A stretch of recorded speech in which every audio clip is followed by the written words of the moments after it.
Live from our 7 Tasmania studios, your nightly news with Louise Huber begins now.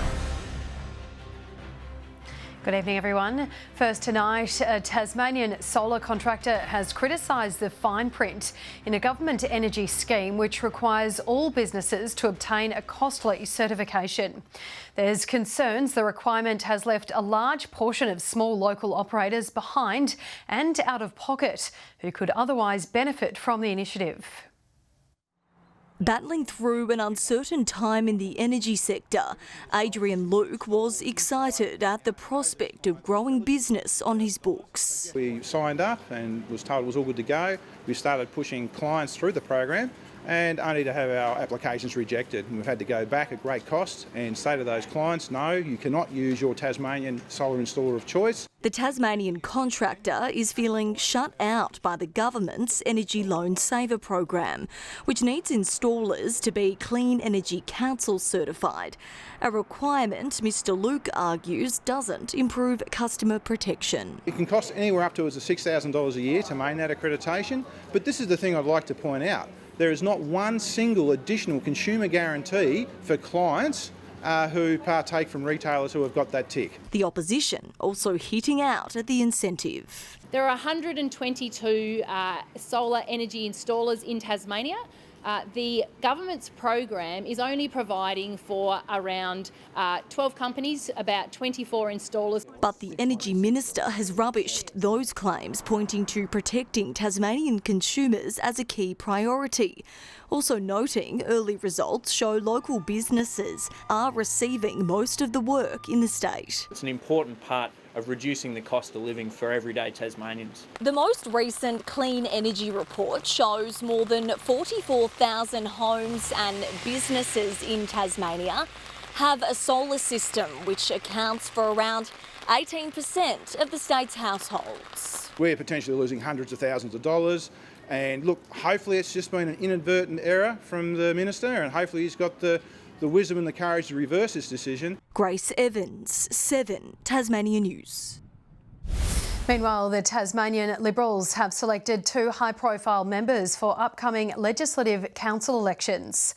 Former Sport and Racing Minister Jane Howlett will seek re-election in Prosser when voters go to the polls in 2024. First elected in 2018, she resigned earlier this year from Cabinet, citing family issues. Meanwhile, Gregory Brown will be the party's candidate in the seat of Rumney next year. The businessman recently lost to Labor's Luke Edmonds in the Pembroke by-election. Bob Brown has challenged the Premier to step in and end the cull of swans in Tasmania's lake systems. The environmentalist has called the practice very last century, but the government says it's needed to protect the health of local waterways. A new battleground between environmentalists and the state government. Recent revelations that swans are being culled across Tasmania has angered one of our state's most prominent conservationists. The licensing of the killing of wildlife like that is very last century. It should be stopped. We are a wildlife bastion in a world that's in an extinction crisis. Figures obtained by his foundation show thousands of birds have fallen victim over the past 6 years. The former senator wants the practice reeled in, claiming it's being done to protect trout fishing. It's about keeping very, very wealthy people who go to those farms away from the swans. The experts at NRE are telling us that it's really important that we make sure that the large cluster of swans at that location are not fouling up the water. The minister also taking a swipe at Mr Brown. Bob Brown's certainly no environmental expert. The last great idea he had was a coal-fired power station in the Fingal Valley. But the former Greens leader isn't backing down. He says native swans deserve protection, challenging the Premier to intervene. Come on, Jeremy Rockcliffe, Premier of Tasmania, end this slaughter, keep our beautiful birds. In a statement, Natural Resources says swan numbers are monitored to ensure lethal actions don't impact overall populations. John Hunt, 7 Tasmania News. Dozens of fire brigades have descended on Launceston to take part in the annual State Firefighter Championships. In the spirit of the Games, junior and senior teams banded together to face a number of challenges while showcasing their skills. The rain couldn't dampen the fire burning in the hearts of these fierce firefighters. Set. With 300 competitors taking part in the Tasmanian Firefighters Championships. It's a great opportunity to come together. Invariably, rain, hail or shine, our volunteers are out there protecting the community, and today's just another example of that. It's an awesome chance for all of our fireys to get together for a bit of friendly competition, a bit of banter. 31 brigades have geared up to take on the challenge, slipping and sliding their way to win ultimate bragging rights. They're doing everything from pump rescues to simulated fire attacks, and also there's a couple of mystery events where we have almost a sealed envelope and we give it to them, and it's really that stuff that challenges them. They need to think and work as a team. I mean, what's going on out there? That's what we do it for. Practicing their skills and celebrating their service. This is also a great recruiting chance for us as well. We want to show off particularly to our young cadets, what they can aspire to. Now we head into fire season, and we'd like to have more volunteers there to help spread the workload and to help us sustain our efforts. TFS is looking to recruit more than 1,000 volunteers with a demanding fire season right on our doorstep. McKenna Bailey, 7 Tasmania News. Amona Ice Cream Institution is preparing to serve up its final scoop. The popular Tasmanian brown Valhalla has decided to shut the doors of its storefront to allow for production expansion. It's been a difficult decision for the owners, but they say the move will continue to support local producers. We purchase all of our ingredients from Tasmania wherever possible, fresh Tasmanian cream, all of our fruits are sourced locally, so if we can buy it here in Tasmania, that's where we'll get it from. The shop will open for the final time on December 18. Tasmania's ice sports community could soon have a new place to call home after they were forced out of their Glenorchy rink earlier this year. The state government has confirmed it is actively working towards providing a solution for the hundreds of athletes who've been forced to travel interstate to continue practicing. $95,000 in funding will allow for a feasibility study to be undertaken to assess the viability of building a new rink. Tasmanian children have had the chance to connect at a family fun day in Hobart. Variety Tasmania partnering with Victoria's Friend in Me organisation for the inaugural event. From sandpits to soccer skills, more than 20 activities and stalls were on display.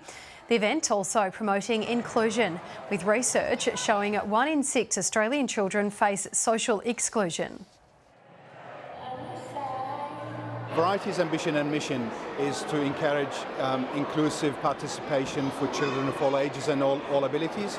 And today we would like to set the scene of what an inclusive event could look like. The sandpit itself was designed to allow children living with disability to take part. The curtain has closed on the Australian Musical Theatre Festival's 2-day workshop, with professionals engaging in a range of sessions held at Launceston College. The Makers Weekend is an initiative designed to nurture and upskill local theatre enthusiasts, uniting them with industry leaders. We've had one of the executive producers from Opera Australia come down and teach producing and stage management. We've had Vicky Madden, who's a local who wrote The Gloaming and The Kettering Incident, teach writing. Writer and performer James Miller also teaching participants today to write a lyric. The 2-day event will return to the calendar next year after a successful first season. A celebration of man's best friend has taken over a Huonville cafe today. The Dogs Home of Tasmania were behind the event, raising funds for the organisation's important work in the community. An art exhibition was the centrepiece, highlighting the bond humans and their furry friends share, with all the work donated by local creatives. Some of them are community members, some of them are professional practicing artists, and they either have a dog from the Dogs Home or they love dogs, and they've donated their piece of work to go into the silent auction. Owners were also taking the chance to give their pooches some attention, with free pampering up for grabs. The Hobart Hurricanes have surged to 3rd on the WBBL ladder after a big win over Brisbane last night.